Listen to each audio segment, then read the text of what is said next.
Yo, what is going on, guys? Flashverse here, and welcome back to another video on DC FanDome.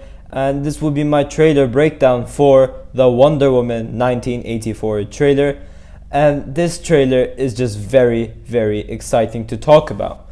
Now, I'm sorry for the delay. This is like 4 days late now. There was just so many stuff in regards to DC FanDome that I had to cover before this, but here I am. I've seen people wondering all across the internet, like, how is Steve Trevor back? So hopefully I could give you guys an explanation towards that in this video as well. So if you guys want to find out how he's back, then be sure to stick till the end of the video to find out.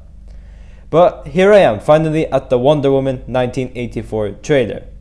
Now, just in case you guys want to check out my other DC FanDome videos I have out there, I will link them all in the description down below because I've gone through a lot.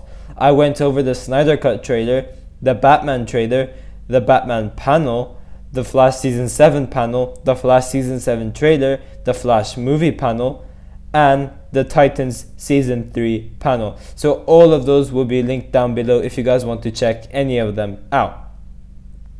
But before I go over the trailer, however, you guys don't forget to drop a like on the video and subscribe to the channel so you are aware of more DCEU content coming your way. Now, unfortunately, I'm not sure if I'm allowed to show you guys the trailer or not. I will try and show you guys the trailer at first, but if you guys aren't able to see it during the start of this video, then that would mean that I would have had to take it down. But just in case that happens, I'll link the trailer in the description down below as well. Okay, so let's get into the breakdown. So this trailer kicks off with this flashback to the Themyscira, and we see a lot of Amazonians over there just getting ready for what it looks to be an Amazonian Olympics. Now we see all these adults over there, and we just see Diana as a kid over here just going against all these Amazonians, pretty much showing how skilled Diana was at such a young age. And we see her just annihilate those Amazonians, and it was just very cool seeing that. And we also get that transition between that where she like hooks onto something and flies in present day, which was also pretty cool.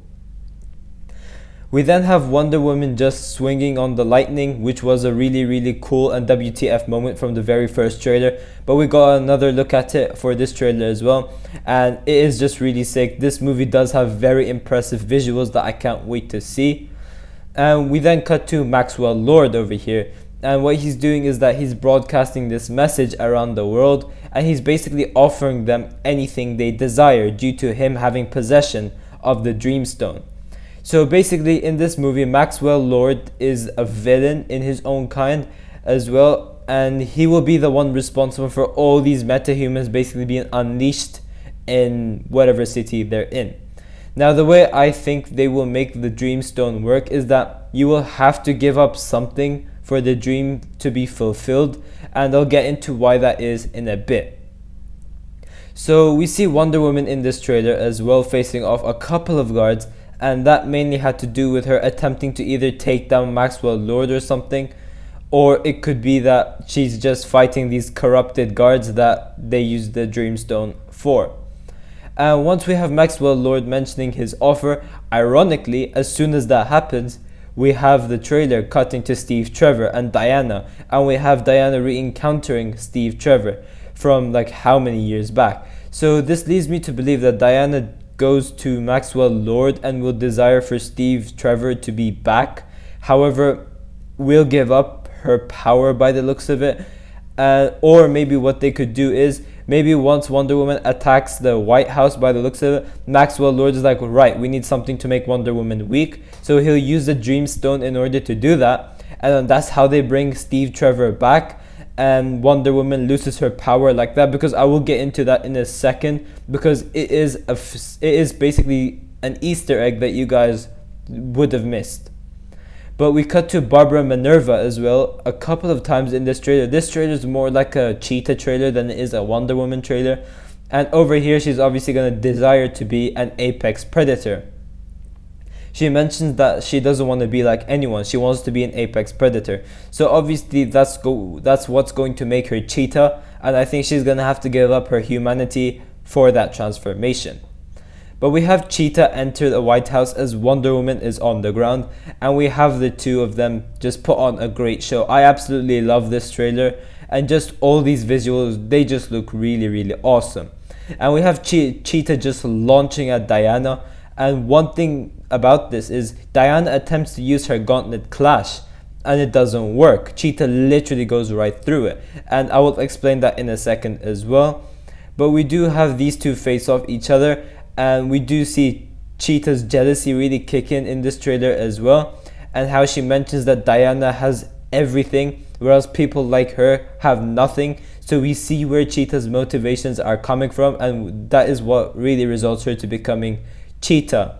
Now, since Maxwell Lord is the one that's offering the Dreamstone, you'd obviously expect him to use it for himself as well. So there are a couple of things he could do with this. He would obviously try and conquer the entire world, so he'll probably use the Dreamstone for that. Or after that White House scene, by any chance, he will try and find a weakness for Wonder Woman, and that weakness will end up being Steve Trevor. And the more Steve Trevor basically exists, that makes Wonder Woman weaker in a way. That's, I think, something that they will do, and I'll get to why that is in a second, as it is an Easter egg a lot of you guys may have missed.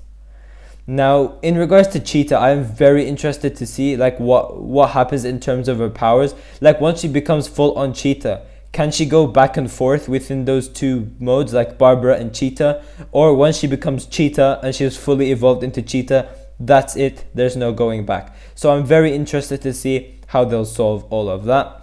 And another thing I'm interested to see is how they will resolve the whole Steve Trevor issue, because we know she's gonna have to let go at some point. So like she won't be able to have Steve Trevor forever, we know that. So we may have Diana ending up destroying the Dreamstone, and that's what's able to give Diana her powers back or something like that, or just stopping all this corruption taking place as well. Maybe that's something they can do. And here's what I'm talking about in terms of Diana losing her powers. So over here we see Diana, and she looks to be losing some of her powers, as over here she's struggling to push the two trucks away from each other, whereas when she has her normal powers, she could literally do that using her index finger. So the fact that she's struggling almost alludes to the fact that like she's getting weaker in some way. And we do see more of this as well, such as with Cheetah being able to pull the lasso of truth. And I've also mentioned before when she uses the gauntlet clash and Cheetah is able to go right through. So clearly she's losing her powers by the looks of it. And I think Maxwell Lord would either have something to do with that, or as I said before, Diana may sacrifice that to bring Steve Trevor back. Who knows? But we do see more of Cheetah in this trailer as well, and she gets more and more aggressive as it goes on. So we have her like throwing someone onto a truck, and that truck literally dents. So we see her becoming more powerful, and we see her humanity starting to go away as she becomes this apex predator. Now we do see this sick shot of the jet, and Steve is being like so confident. He's like, the way I fly, no one's gonna find us. That really alludes to the fact that he's just an amazing pilot, and he's completely unaware of the technology in the 80s as well, as Diana is just like, I forgot to tell you, the radars, which was a very, very cool addition in my opinion.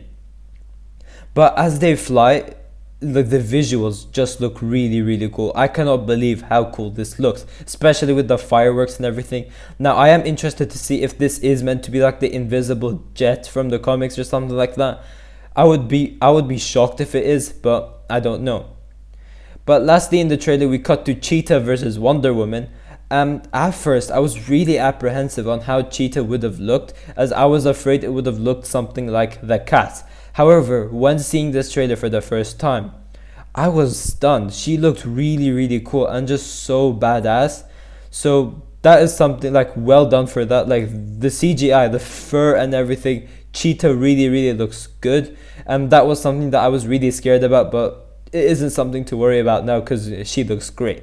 And we also have Diana getting her powers back as well. So clearly Steve is probably gone at this point, and we get that nice eagle Wonder Woman facing off the Cheetah. It just looks really, really cool. And I'm just very hyped for this movie. We had it get delayed so many times, and I just cannot wait for this movie to just come out, as it just looks awesome. The first Wonder Woman movie was absolutely amazing, and I am sure this one will be even better. But yeah guys, thanks for watching. If you guys have enjoyed the video, please give a like and subscribe. Tell me in the comment section down below what you guys think about this trailer. And yeah, I will see you guys in my next video.